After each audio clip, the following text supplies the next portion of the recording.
décompresse un petit peu. Mais cette fois-ci, on retourne sur la conférence théâtralisée du corps expéditionnaire russe 1915-1920. Déclenchement. Non, pas le droit, Henri. Tu n'as pas le droit. Henri, tu te tais, hein? Non, mais...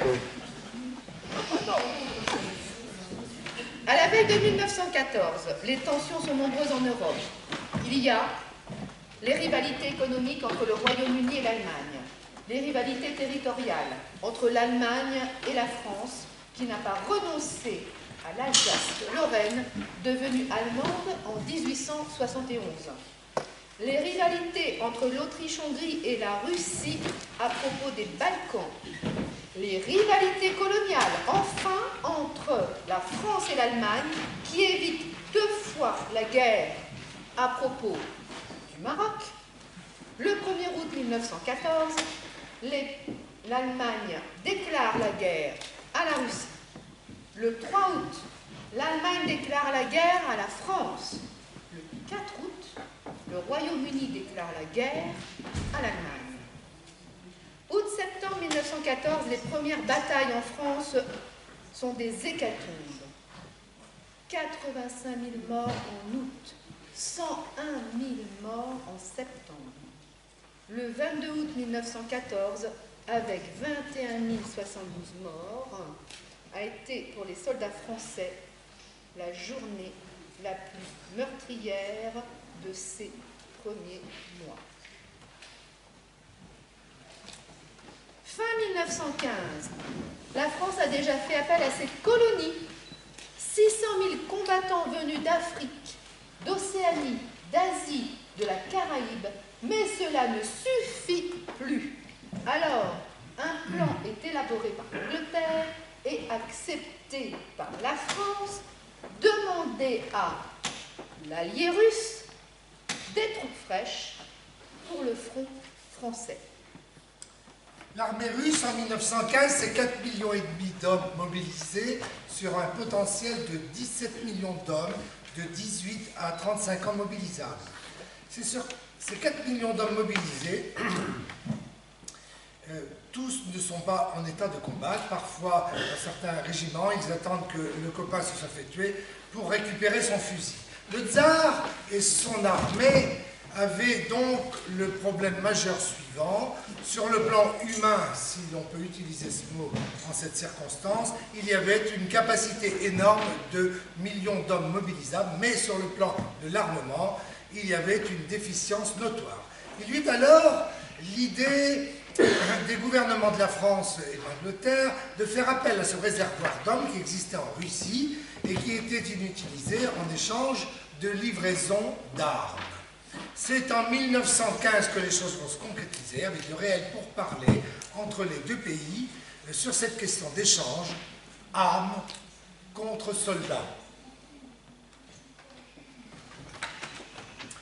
Dans une note confidentielle de l'armée française datée du 5 décembre 1915, avant que ne se mènent vraiment les négociations sur cet objectif, on peut lire, je cite, « Une fois le mouvement bien réglé, il sera possible d'amener en Occident environ 4 000 Russes par jour, soit 120 000 environ par mois, soit en 10 mois, 1 200 000 hommes, ce qui n'affaiblirait pas sensiblement la résistance militaire de la Russie, car elle ne pourrait jamais utiliser chez elle toutes ses réserves. » Fin de citation.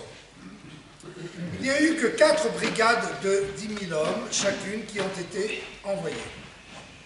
On est très loin du 1 200 000 soldats russes qu'il était prévu d'envoyer. Les Russes obtiennent des compensations inespérées. On leur promet non seulement un surcroît d'armes, mais on leur fait miroiter aussi des territoires convoités par l'Empire. Décision est donc prise par l'état-major d'envoyer 2 brigades de 10 000 hommes vers l'ouest, dénommées 1re et 3e brigade, et 2 brigades sur le front oriental. Nous nous intéresserons particulièrement à la 1re et à la 3e. La 1re brigade était constituée d'employés et travailleurs de la région de Moscou. La 3e de paysans des régions de Tchelabinsk et d'Ekaterinenbourg, moins politisé.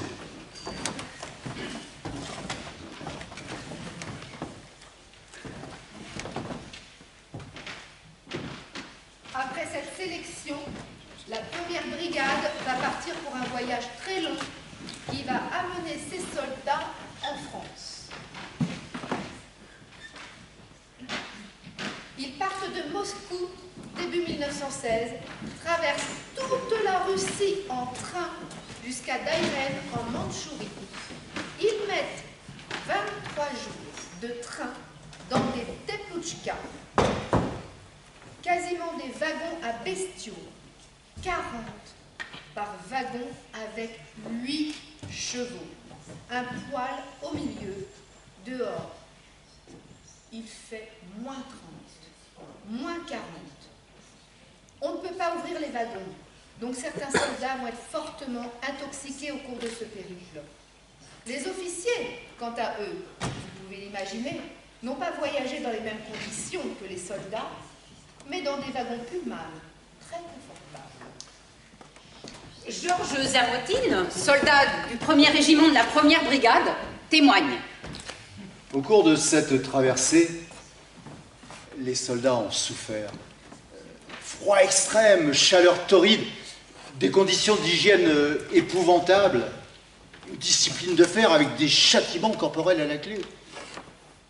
À Singapour, les soldats avaient refusé de prendre leur repas. Le commandant a fait aligner les hommes sur le pont, il a fait avancer d'un pas un homme sur 10, et il a dit que si tous ceux qu'on avait fait sortir du rang continuaient de refuser de manger, ils seraient pendus. Pourquoi refusaient-ils de manger? Ils avaient surpris les cuisiniers en train de se laver dans les bassines qui servaient à faire la soupe.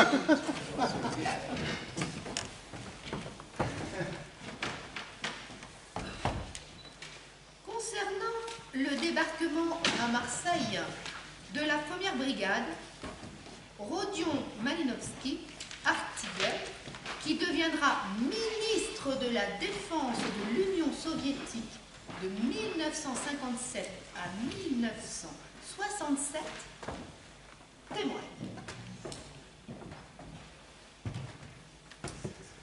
Les Marseillais ont fait un accueil chaleureux aux soldats russes et expriment leur enthousiasme, les saluent, leur envoient des baisers. On entend de ci de là, oh, qu'ils sont beaux, ces soldats russes.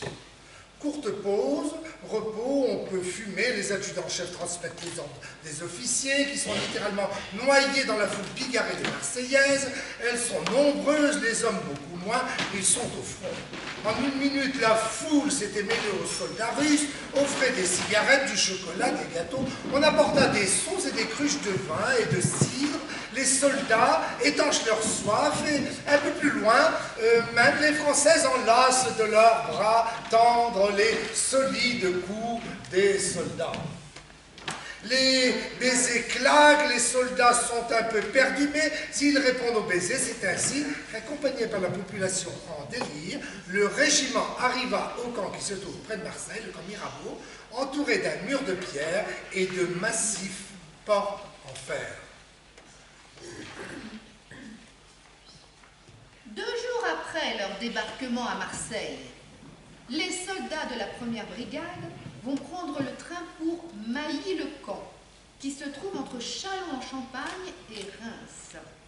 C'est un grand camp militaire d'entraînement, de formation des troupes françaises, et où les Russes vont apprendre ce que l'état-major français appelle la guerre moderne.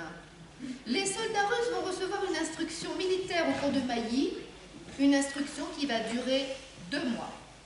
Et le 14 juillet, ils défilent à Paris pour la fête nationale.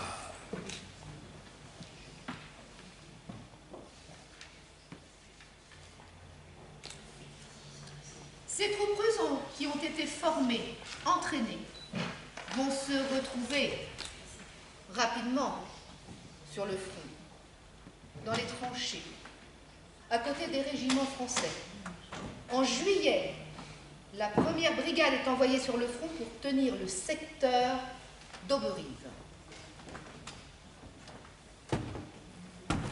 Personne n'imaginait alors les événements qui allaient intervenir. Et ce secteur d'Auberive et de Lude, tenu par les Russes, bien que jugé très calme par l'état-major, apportait chaque jour son pesant de morts et de blessés. Dans ce secteur prétendument si calme, toutes les baïonnettes revenaient chaque soir rouges de sang.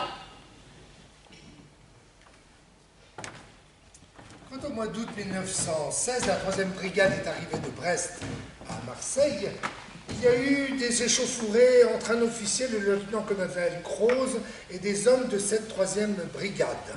Il leur a refusé la permission de sortir le soir à Marseille, comme les autres contingents français pouvaient le faire, et ça s'est mal passé avec les soldats. Dans les échauffourées, ce lieutenant-colonel a été tué. 7 soldats russes ont arbitrairement été désignés et jugés comme directement responsables de la mort du lieutenant-colonel. Ils ont été fusillés fin août au camp de Mailly, les premiers soldats russes fusillés pour l'exemple.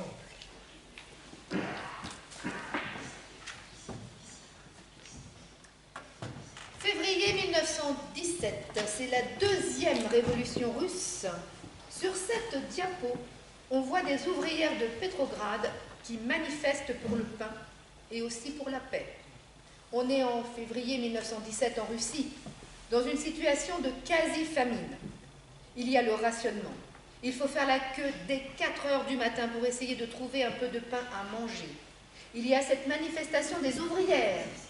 Le 22 février, selon le calendrier russe, le 8 mars 1917 pour le calendrier occidental. Les femmes sont seules à défiler par milliers et par milliers dans les rues de Pétrograd. Et le lendemain, elles sont rejointes par les ouvriers des usines. C'est cette mobilisation populaire, ces grèves et manifestations de masse qui sont le déclenchement de la révolution et qui vont amener le tsar à abdiquer. Et il va se constituer, spontanément à Pétrograd le Soviet, l'Assemblée populaire, donc, qui avait vu le jour 12 ans auparavant lors de la première révolution de 1905. Ces événements du printemps 1917 étaient censés ne pas affecter la mission du corps expéditionnaire russe en France. Alors le gouvernement provisoire nomma de nouveaux représentants et donna des consignes de démocratisation de l'armée. Mais les soldats comprirent très vite que la révolution était plus complexe qu'on ne le leur disait. Et que dans cette révolution, il y avait aussi des bolcheviks. Mais pour l'heure, les soldats appréciaient l'ordre, le prikaz numéro 1. Le prikaz numéro 1, qui est le décret numéro 1, et qui va être voté dans le Soviet de Pétrograd. Il va édicter les nouveaux droits des soldats qui sont sous l'uniforme, et au front, à l'est comme à l'ouest. Les soldats ne subiront plus de châtiments corporels. Ils ne seront plus contraints de saluer leurs officiers avec des formules déférentes du style « Son Altesse »,« Son Excellence ». Mais ils pourront utiliser simplement « Monsieur le Général »,« Monsieur le Lieutenant ». Les soldats auront le droit d'élire des délégués de régiment et de compagnie pour que ceux-ci soient les porteurs de leurs doléances et de leurs revendications auprès de l'état-major et pour que leurs délégués puissent venir siéger au Soviet. Ce décret, ce prikaz numéro 1, est extrêmement important pour comprendre pourquoi il y a eu une mutinerie dans les brigades russes en France. Et tout ce qui se passait en Russie, la révolution en cours, l'abdication du tsar, tous ces faits ont été rapidement connus par les soldats russes en France sur le front. Donc, nous sommes dans une situation, quand il va y avoir l'offensive Nivelle, l'offensive de printemps au chemin des dames, une situation qui est très, très chaude. Cette offensive de printemps, cette offensive se prépare depuis des mois et la 1e et la 3e brigade, sous la direction de la 5e armée française, vont être engagées par des objectifs extrêmement ambitieux.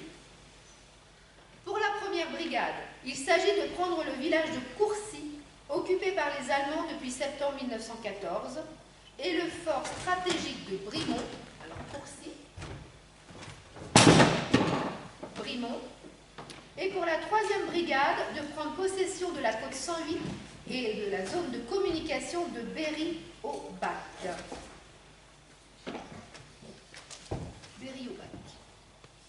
L'offensive Nivelle débute le matin du 16 avril 1917 et va durer 4 jours dans sa première phase avec le bilan suivant. 270 000 soldats français tués ou portés disparus et 6 000 soldats russes sur près des 20 000 hommes engagés. C'est donc un pourcentage de pertes très important pour ces 2 brigades.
Étaient envoyés quasiment tous dans les hôpitaux de la région parisienne, à Vanves et à Malakoff. Les hôpitaux étaient un centre névralgique où l'information circulait aux militants internationalistes russes immigrés à Paris. C'était là, dans les hôpitaux où le pacifisme et l'exigence de paix de rentrer au pays soudaient les soldats, où les réunions de comités se tenaient, où les soldats russes préparaient le matériel de propagande pour l'envoyer à leurs camarades sur le front et dans les tranchées. C'est après l'offensive Nivelle et son bilan effroyable que se manifeste une montée en puissance des exigences des soldats russes qui va déboucher sur une révolte généralisée des 2 brigades. Cette révolte va avoir son point culminant le 1er mai, Quelques jours avant cette date, l'état-major va retirer les 2 brigades du front et celles-ci vont être cantonnées à Champaubert dans la Marne, où les soldats russes vont décider de faire une grande fête, un grand rassemblement avec défilé le 1er mai. Et voilà notre 1er mai. Tous les régiments se sont présentés en uniforme de garde et les armes à la main à l'endroit de la manifestation. On a même invité à notre fête messieurs les officiers.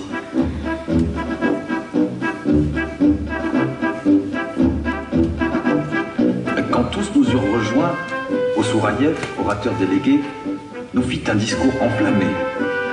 Nous sommes venus ici pour fêter la liberté de notre Russie et pour honorer la mémoire de nos camarades tombés à Petrograd pour défendre cette liberté. Ensuite, Ziglov exprima nos revendications et condamna ceux de nos chefs qui ne respectaient pas nos droits. À entendre ce discours, nombreux avaient les larmes aux yeux.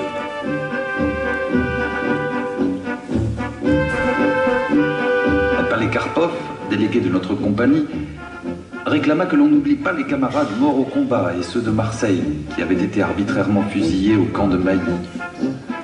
Pour cela, il exigea du colonel Ivanov qu'il demande publiquement pardon. Celui-ci s'inclina devant tout le régiment. Puis, le général en chef Palitzin arriva à cheval, accompagné de notre chef de brigade Lokvitsky. Il nous lut l'ordre du jour du gouvernement provisoire. Mais nous lui criâmes que nous le connaissions déjà. Il fut hué par les soldats qui l'entouraient. « À bas le vieux bureaucrate! Vive la liberté! Vive la révolution !»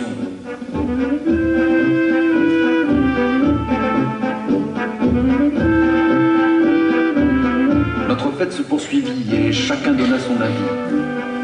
En rentrant dans nos quartiers, nous chantâmes avec la fanfare notre nouvelle hymne. Debout, peuple, soulève-toi.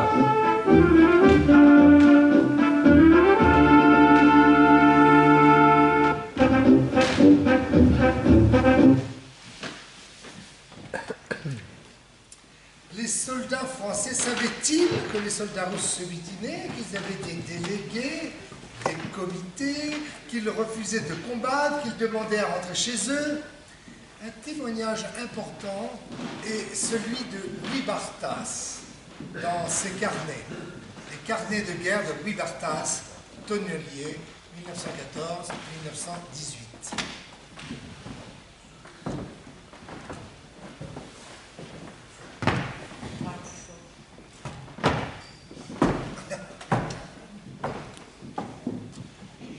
En ce moment éclata la révolution russe. Ces soldats slaves, hier encore pliés, asservis à une discipline de fer, allant au massacre comme des esclaves résignés, inconscients, avaient brisé leurs joues, proclamé leur liberté et imposé la paix à leurs maîtres, à leurs bourreaux. Le monde entier était stupéfait, pétrifié de cette révolution, de cet écroulement, de cet immense empire séculaire des tsars. Ces événements eurent leurs répercussions sur le front français et un vent de révolte souffla sur presque tous les régiments. Le 30 mai à midi, il y eut même une réunion en dehors du village pour constituer à l'exemple des Russes un soviet composé de 3 hommes par compagnie qui auraient pris la direction du régiment. À ma grande stupéfaction, on vint m'offrir la présidence de ce soviet, c'est-à-dire pour remplacer le colonel. Rien que ça. C'est ce risque, voyez-vous, de contagion aux armées françaises qui a modifié la décision d'écarter les soldats russes du front. En effet, l'état-major, inquiet de cette subversion, voulut séparer les soldats russes du reste des armées.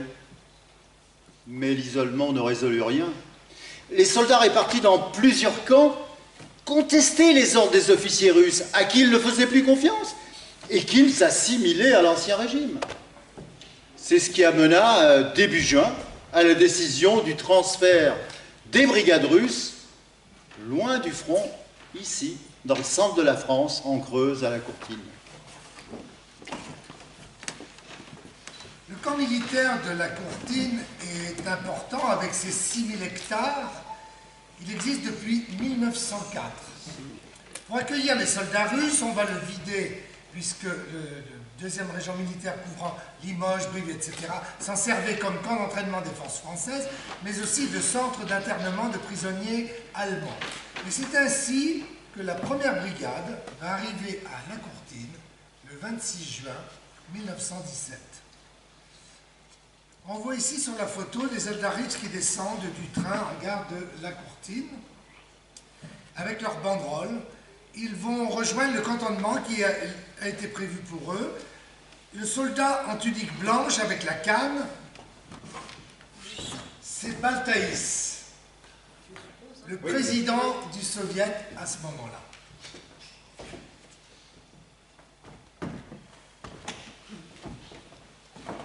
Un cantonnement est organisé et l'on voit le campement créé avec les milliers de tentes. La 3e brigade va rejoindre le camp le 5 juillet, seulement quelques jours après la 1re brigade. On a précédemment évoqué rapidement le fait que le recrutement des soldats avait été effectué dans des régions différentes de Russie et que, par conséquent, il n'y avait pas la même composition sociologique selon les brigades. Mais tous ces soldats vont se retrouver regroupés. 16 476 au total. 9 859 pour la 1re brigade et 6 617 pour la 3e brigade. Dans le camp militaire de la Courtine, il va y avoir pendant 2-3 jours des meetings.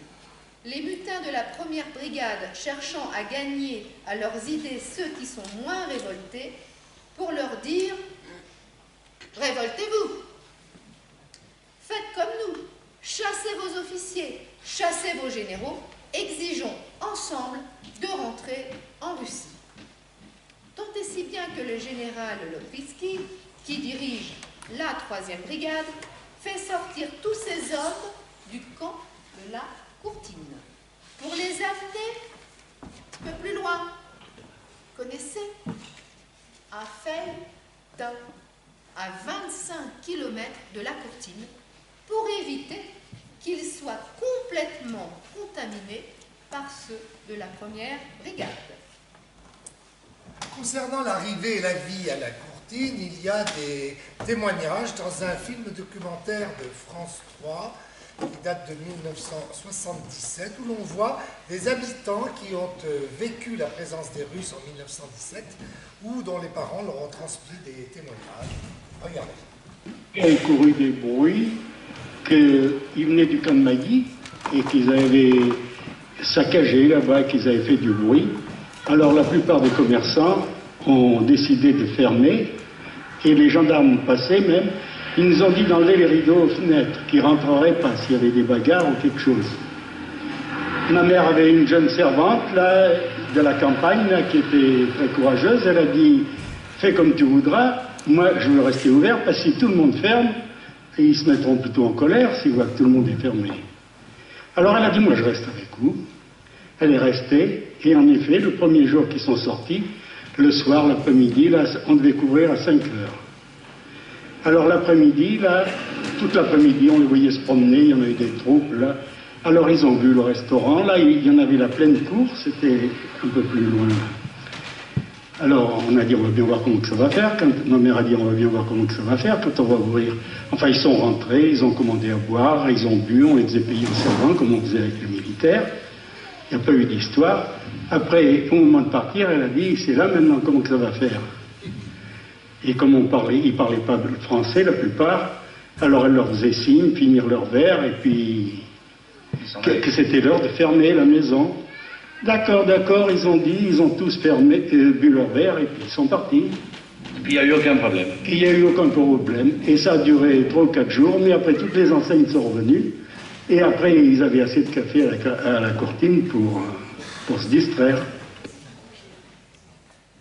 ces soldats, bon, ils se sont Ils mouraient de organisés. faim, parce qu'on leur avait coupé les vivres.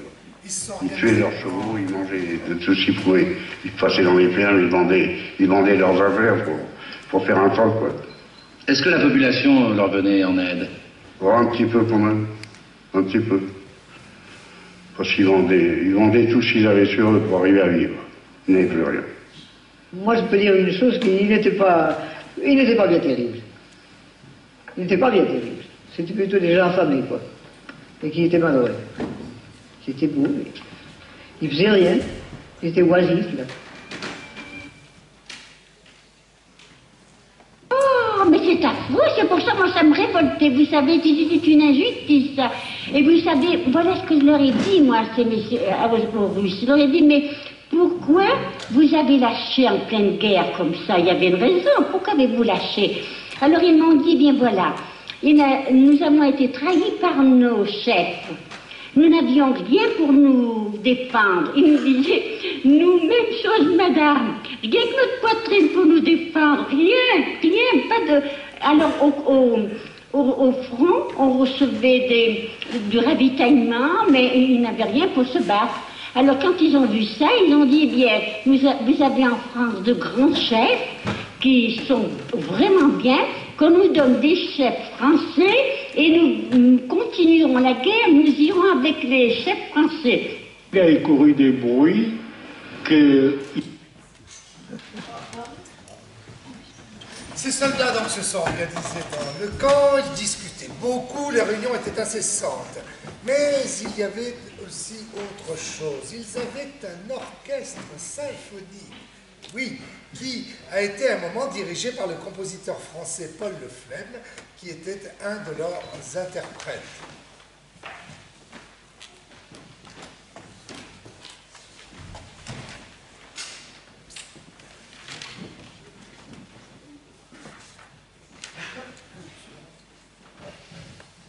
Les soldats avaient également une troupe théâtrale et avaient donné des représentations avec les gens de la Courtine, comme on peut le voir sur cette photo d'époque. Et pendant ce temps-là, dans le village de la Courtine, la vie continuait, où les Russes se faisaient apprécier, tant par leurs soldes que leurs économies, que qu'ils dépensaient dans les 70 cafés qui étaient ouverts à l'époque, mais aussi par leur bonne humeur, par leur jovialité. Mais devant une telle désagrégation de l'ordre militaire, les états-majors et le gouvernement français se décident à réprimer les mutins.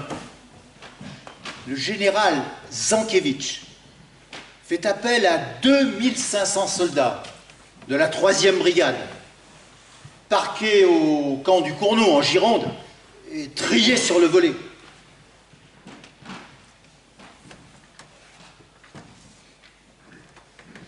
Nous arrivons donc au mois de septembre. L'ultimatum donné le 14 septembre est tombé. Les troupes sont installées autour du camp et de la commune de la Courtine qui est évacuée.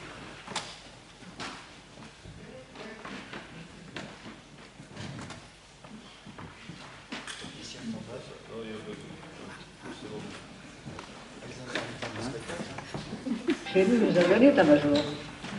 C'était, je ne me rappelle pas, je crois que ça devait être le 2 ou 3 septembre. Et ils étaient au courant de ce qui se passait, bien entendu, mieux que nous. Ils m'ont dit, madame, avec votre enfant, il ne faut pas rester là, il faut vous en aller. Et nous avions une douzaine de bêtes à ce moment. J'avais mon père, c'est une affaire entendue, puis une vieille employée. Alors le soir, ils nous ont fait partir à 9h. On m'a donné 2 soldats français pour accompagner mon troupeau, pour monter au Malartiche. La bonne ville que j'avais, elle portait le bambino. Mon père, il portait le pécule, et moi, je surveillais tout ça, j'étais pas d'un côté, j'étais de l'autre. Alors, on a échu au Malartiche, on a eu soin de nous, on a laissé des parents, on a logé nos bêtes comme on a pu, le lendemain, on a laissé des cochons, on est venu les chercher, et nous avons resté là-haut 12 jours. Et je vous dis, au bout de 8 jours, nous sommes venus, il n'y avait pas de dégâts, mais alors, au bout de 12 jours, il y avait le tour dans la serrure, et puis, vous avez passé partout. Mais alors, monsieur, j'ignore si c'est le méfait des Russes ou le méfait des Français. Des Français ou alors des gens qui profitaient que les autres étaient partis. Ça, j'en sais absolument rien. Chez nous, nous avions un état-major. C'était, je ne me rappelle pas, je crois.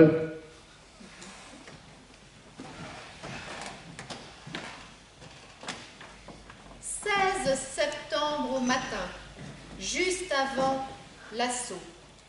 Extrait du récit d'Henri Barbus, publié dans 1917, Le Limousin et la Révolution russe.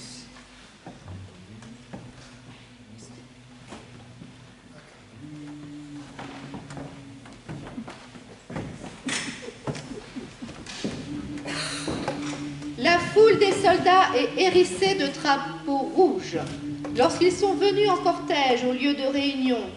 Ces drapeaux qu'ils tenaient poussaient leur foule comme des voiles.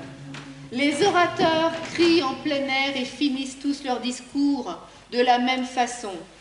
Nous voulons retourner en Russie, et cela seulement. Nous voulons aller dans la Révolution. Un autre dit, nous sommes ici 11 000. Un homme doucereux insinue, il vaudrait mieux céder et nous rendre. Tous ont une seule voix pour crier, non. La voix de tous ajoute, nous mourrons pour le drapeau rouge. Ils chantent la Marseillaise et l'Internationale. À 10h moins 5, le meeting cesse. La musique joue une marche funèbre. Il y a à l'horizon un grondement sifflant. Puis un volcan éclate parmi les hommes sur la terre. 2 musiciens sont tués et s'écroulent. Les autres, à côté des vides, continuent à jouer. On voit tomber des formes humaines dans la fumée, gesticuler des agonies. Des éclairs et des tonnerres arrivent de tous les points du ciel. Ce chant de massacre est en France, dans la Creuse. Ces hommes sont des soldats russes. Leurs ennemis, leurs vainqueurs, ce sont des soldats russes et des soldats français. Le premier obus est tombé sur les lutins à 10h du matin. Pendant 3 jours, ce sera un feu incessant sur les 9000 et quelques hommes qui sont rassemblés dans le camp. Le soir du premier jour de canonnage, des centaines de soldats vont sortir du camp et se rendre. Le deuxième soir, encore plus. Ils comprennent que c'est fini. Face au canon, ils n'ont que leur propre fusil. 800 obus vont être tirés en 3 jours.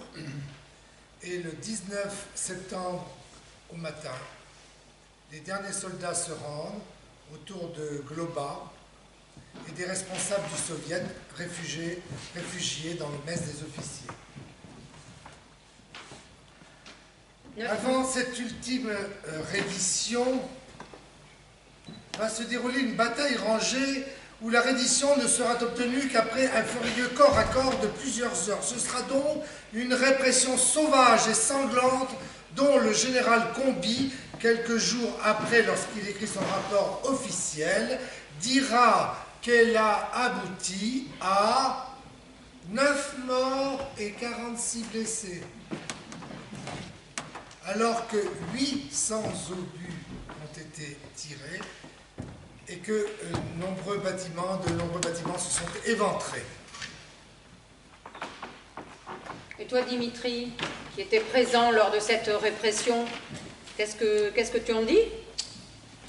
Sur les 10 000 hommes qui étions dans le camp, retranchés à la Courtine, il en est resté 8145 qui ont été enregistrés sur les effectifs du général Zankiewicz. Ce qui fait qu'il en manque 1485, qui n'apparaissent nulle part, dans aucune archive, ni même dans les registres paroissiaux. Et donc 1485, c'est le chiffre, a priori, le plus officiel des morts des mutins russes de la Courtine.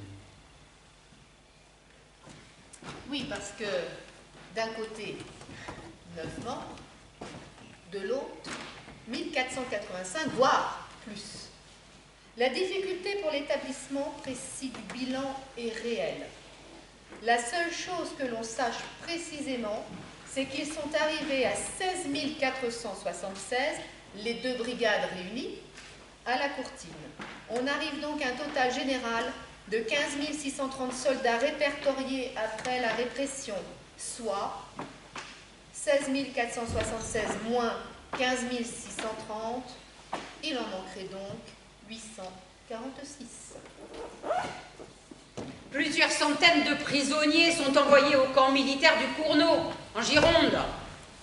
Vlova, le dernier responsable du Soviet, est envoyé en prison à Bordeaux, puis au Fort Liédo, à l'île d'Aix, avec 240 de ses camarades jugés comme les plus responsables de la mutinerie.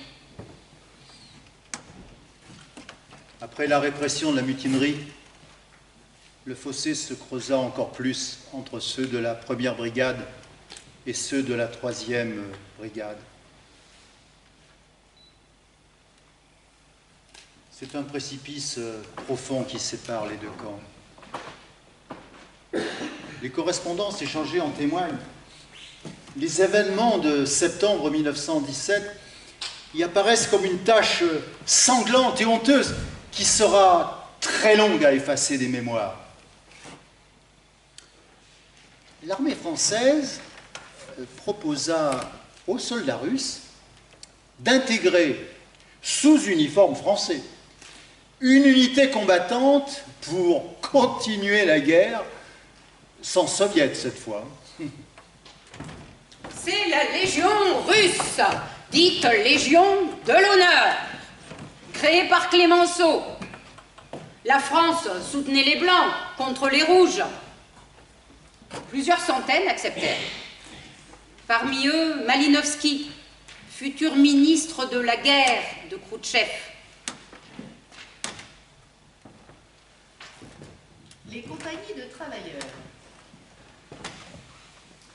La deuxième alternative fut d'aller travailler dans des compagnies de travailleurs en France, donc dans des mines, dans des carrières, dans des exploitations forestières, à la disposition d'un patronat local qui demandait de la main-d'œuvre payée très peu cher. Ils ont été 11 000 à accepter cette alternative. Il est resté 5 000 soldats qui ont refusé la première et la deuxième proposition et que l'on a envoyés en Algérie, principalement dans des bagnes, dans des compagnies disciplinaires ou, pour certains d'entre eux, dans des fermes des colons. Soldats Plekhanov, Saint-Léger, nous travaillons 10 heures par jour pour entretenir les belles routes de France. Après, nous regagnons notre gîte enchanteur, appelé ici grange ou écurie, pour y déguster une spécialité bien française, une soupe à l'eau bouillie, agrémentée de 4 haricots et de 30 grammes de carne. Soldat Volgin, Roqueville. Les Français ont donné le nom de café des bolcheviks. À l'établissement, nous avons coutume de nous réunir après le travail. Comme nous avons plus de succès que les Français auprès des jeunes filles, ils ont jeté des grenades dans le café. 3 d'entre nous sont morts. Caporal Simonov, Monteron. Les patrons nous donnent qu'un franc par jour, au lieu des 2 auxquels on a le droit. On a fait grève. Les gendarmes sont venus pour nous menacer de nous envoyer en Afrique. Il y a 3 ans, mon frère m'a remis une caisse dans laquelle il y avait des photos. Il m'a dit, voilà, je te transmets les photos du père lorsqu'il était soldat russe. C'est pour toi. Je me suis piqué au jeu, j'ai dit oui, pourquoi pas, je vais essayer de reconstituer l'histoire du grand-père, donc de mon père.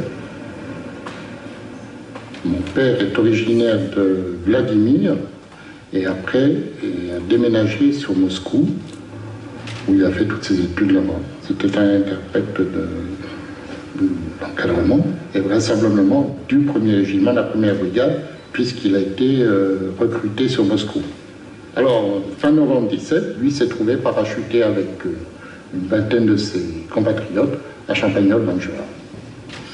Alors, ils ont été employés par la commune, tout d'abord à déblayer la neige. Et l'automne 18, sur une correspondance, il est au camp des Glandons à Guebwiller, en tant que bûcheron, où il y a eu attentat sur un officier, Wischlisinsko. Cet officier avait fait une remarque à un soldat, et ce soldat lui a répondu: on n'est plus sous l'ancien régime, je n'ai que faire, enfin, en termes un peu plus crus, l'envoyer promis, en quelque sorte. Et le lendemain, 11 décembre, on a tiré dans le dos de cet officier qui était dans un état désespéré. Là-dessus, il y a eu un télégramme du colonel commandant cette fameuse compagnie, le commandant français, le colonel Gimel, qui a envoyé une note à l'état-major de Castelnau, demandant instamment de la déportation en Afrique du Nord. La première carte de mon père date du 19 février 19, du fort de Merzeltebir, dans la région de Salta.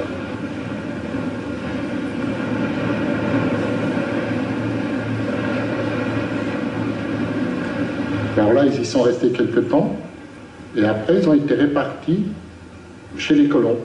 Et lui s'est retrouvé à Ain El Hadjar, un peu plus bas que Salda, chez les colons.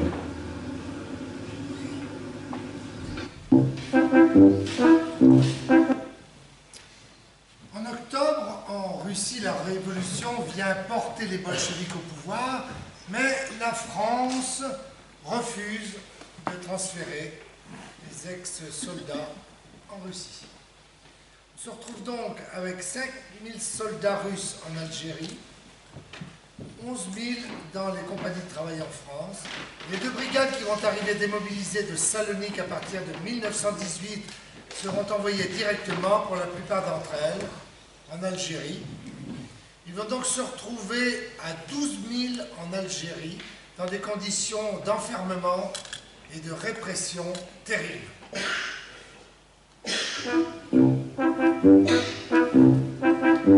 Soldat Sidovenko, Médéa, même un maître ne traiterait pas son chien comme nous.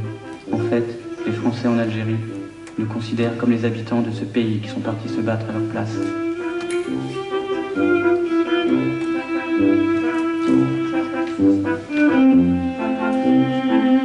Soldatkov, Médéa. Si tu me voyais, tu ne me reconnaîtrais pas. Je suis comme le squelette du musée anatomique. Je crois que je ne te verrai jamais plus dans notre chère Russie.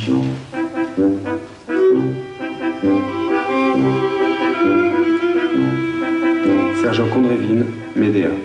On a su que la guerre était terminée en Russie et que les nouveaux dirigeants russes réclamaient notre retour. Nous sommes traités pire que des prisonniers de guerre, comme des bannières qui auraient commis les pires méfaits. Nous qui avons sacrifié notre jeunesse à un pays qui nous enchaîne. Soldat Pochnikov, Affreville. Je suis arrivé ici volontairement. Je savais ce qui m'attendait. Nous sommes ici pour nos idées que nous avons défendues au prix de notre sang. Les bourgeois se sont vengés. Ils nous préfèrent soumis en Algérie plutôt que libres en Russie. Le dégoût, la révolte. Le dégoût, ça c'est sûr. Et il en voulait énormément, mon père, ça je le sais, il m'en avait vaguement parlé après, par la suite.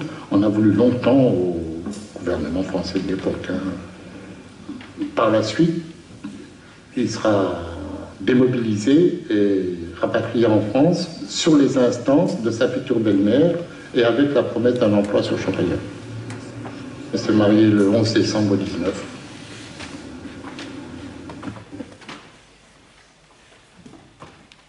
Quand leur rapatriement a été engagé en 1920, un sondage a été fait auprès des milliers qui étaient en Algérie. On leur a demandé s'ils voulaient être débarqués dans un port tenu par les Blancs ou les Rouges, comme il y avait encore la guerre civile. 98% ont dit « Nous voulons être débarqués dans un port tenu par l'armée rouge ». À la suite d'âpres négociations, le gouvernement français consent en juin 1919 à renvoyer un premier contingent de 1500 soldats russes. Ce n'est qu'en septembre 1920 que les derniers brigadistes rentrèrent en Russie, soit près de 2 ans après l'armistice. Quelques centaines de soldats russes décidèrent de refaire leur vie en France. Parmi eux, Stéphane Gavrilenko, Georges Zamoutine et Ivan Riskov. Comme leurs 7000 camarades morts pour la France, la plupart ne revirent jamais leur sol natal.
Merci à vous. Les passeurs d'espoir, Corinne, Mireille, Jean-Paul et Héloïse.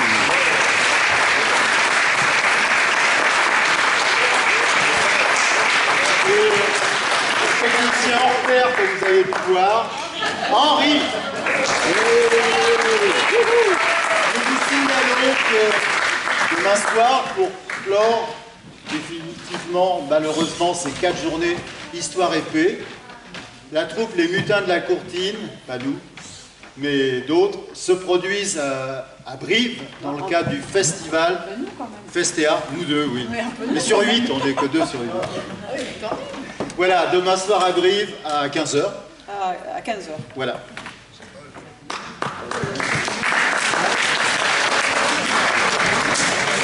Et bien évidemment, ce que nous avons oublié comme d'habitude, c'est de remercier Florent, grâce à qui vous avez un son superbe et un éclairage qui est au top. Merci Florent.